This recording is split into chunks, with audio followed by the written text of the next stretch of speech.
Hi everyone.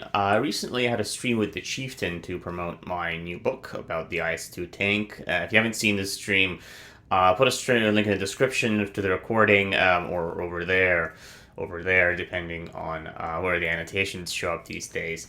But in this stream, we talked about a number of topics, including, of course, my other books, including Sherman Tanks of the Red Army.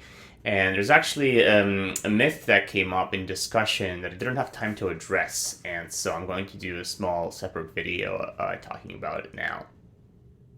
So this is a very prevalent myth. I hear it quite frequently, and it states that the Sherman tank in the Red Army, the M4A2, it was such a good tank, it was only issued to elite formations, specifically guards units, only the best of the best had them, and everybody else just had to deal with T-34s.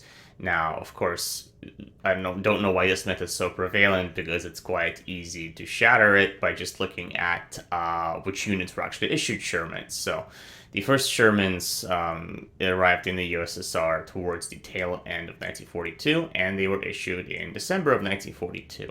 And in December of 1942, they were issued to two Red Army units, one of which was the 5th Training Tank Brigade, and the other one was the 92nd Tank Brigade. As you can notice, neither of these are Guards units. And then in January 1943, as these Shermans kept arriving, they were issued to more units. So in January of 1943, they were issued to the 563rd Independent Tank Battalion and the 5th Guards Tank Brigade. So you could say, okay, here's a Guards Tank Brigade, but as you notice, this was, out of the 4 units that had Shermans so far, that was the only Guards unit.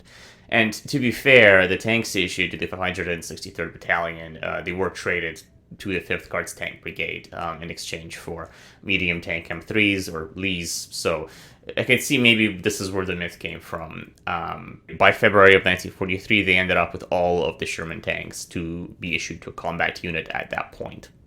Well, then the question is, did this trend continue? Did only Guards units continue to receive Sherman tanks? And the answer to that is an emphatic no. So in April of 1943, the 229th Independent Tank Regiment received Sherman tanks, again, a non-Guards unit. And this regiment went on to fight in the Battle of Kursk, and it got pretty beat up. I talk all about all of that in my book. It got pretty beat up, and it traded, before it went into the rear to refit and retrain and get new tanks, it gave away all of its Sherman tanks to the 237th Independent Tank Regiment, again, a non-Guards unit. There was another unit just north of Kursk at Orel that had Shermans. It was the 70th Tank Brigade, again, a non-Guards unit. And then in September of 1943, you had the 53rd Tank Regiment of the 69th Mechanized Brigade of the 9th Mechanized Corps, again, a non-Guards unit. And then towards the very end of 1943, this was already December, you had the 9th Mechanized Corps that was formed, and this was the first unit actually to be filled almost entirely with Shermans. They had something like 4 T-34s, almost all of the medium tanks they had for Shermans. But again, 9th Mechanized Corps is not a Guards unit. So you can actually see, as you can see, out of all of the Sherman units, quite a handful of them to be formed in 1943 or even late 1942, only one of them was a Guards unit. The vast majority of Sherman units in the Red Army were not Guards. Okay. All right, so you might say, fine, 1943, maybe they just didn't know how good the Sherman is, and then by 1944, they did start to, only issue it to the best of the best, because they found out that how effective this tank was. And it's true that if you read my book, I only cover what the Guards Corps did in 1944. Well, that's mostly because they did some fairly interesting things that I wanted to cover, and unfortunately, I couldn't track the career path of every single unit that used the Sherman, since there were 4,000 of these things bouncing around the Red Army. And it's true that a lot of the divisions by 1945 that used the Sherman were Guards. Like this diorama that I have sitting behind me most of the time depicts the 8th Guards Mechanized Corps.